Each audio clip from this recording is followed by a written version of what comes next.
Hi traders, I thought it'd be good to catch up on the dollar index and the dollar yen specifically, given the large move in bond markets on Wednesday. Now, I'm sure you've seen the headlines, but US Treasury effectively increased its purchases of longer dated bonds, which lend support to prices and pushing yields lower.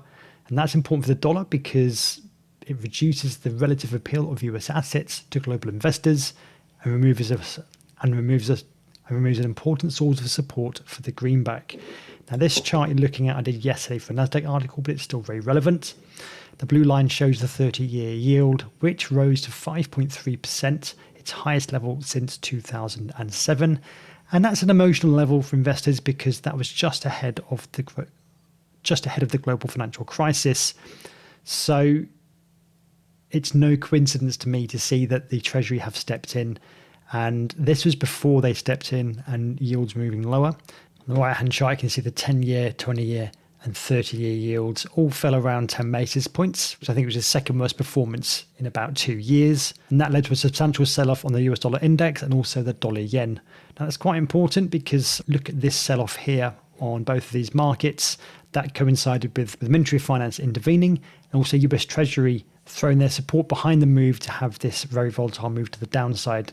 Now, I've said in other analysis that I was very suspicious of this bounce. I was looking for evidence of a swing high. Needless to say, I think we may have seen it. And just a quick reminder of my longer term view of the dollar. I think we saw quite a significant high in 2022. This was a lower high in January 2025. And I've been pondering the thought that this is a lower high relative to this one, because I'm assuming this is impulsive, this is corrective, impulsive, corrective.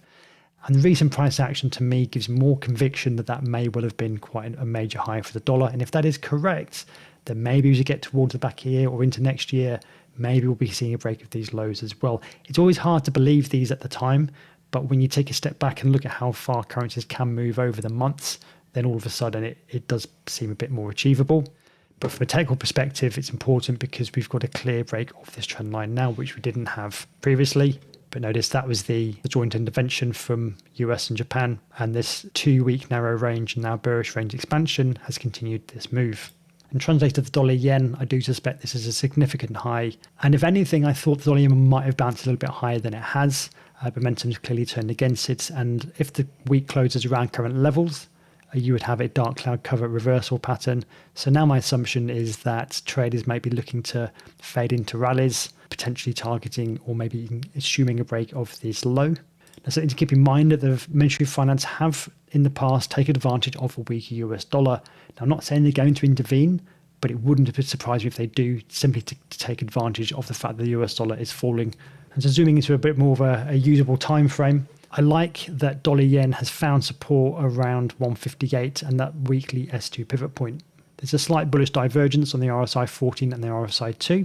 A counter trend move already appears to be underway, but given the shift in sentiment and the higher time frame analysis, I'm really on the lookout for evidence of a swing high, whether that's around here or the weekly pivot point. There's a few options here, even the 159 handle. And if we do get evidence of that swing high and momentum changes, then perhaps we'll get a movement down beneath these lows.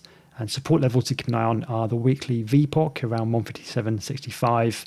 Would bring my focus down to 157 near the weekly S2 and also that swing low there. Of course, a threat to this assumption is that if we get particularly strong PMI flash reports on Friday, I don't think that's going to be the case, but that could certainly spoil the analysis over the near term for some upside surprises. But given everything I've put together, it's difficult for me to see the dollar yen or the dollar index sustaining a strong rally without a significant change in circumstances. Quickly, just to wrap up on FX majors in general, it's clearly a US dollar weak story with the euro ripping higher above 116.50, pound dollar making mincemeat of these little supposed reversal candles. Aussie dollar continues to grind higher simply on the yield differential alone, but there's no expectations from the RBA or Fed to be hiking rates anytime soon.